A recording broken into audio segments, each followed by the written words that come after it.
मला एक प्रश्न तुम्हाला विचारायचा आहे खरं तर. अकलूज सारख्या ठिकाणी जो जरी शहरी भाग असला तरी अजून थोडीशी मानसिकता ग्रामीण आहे.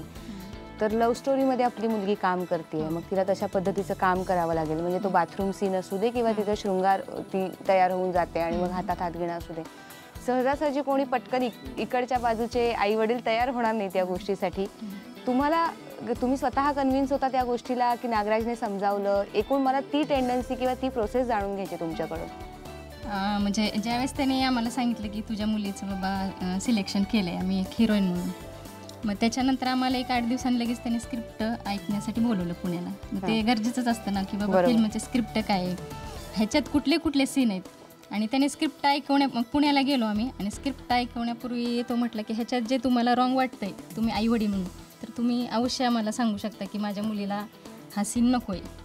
मग त्यांनी पूर्ण स्क्रिप्ट ऐकवली, पूर्ण ऐकली आम्ही आणि त्यात काही आम्हाला रॉंग वगैरे वाटलं नाही. आणि त्यांनी आम्हाला समजूनही सांगितलं की असं काही नसतंय. आणि ॲक्च्युली आम्हाला थोडंसं माहिती होतं त्यातलं, म्हणजे की बाबा नसतंयच हे. आणि तुम्ही शिक्षक असल्यामुळे तुम्हाला बरीचशी दुनियादारी बाहेरची माहिती असते. त्यांनी समजून वगैरे सांगितलं.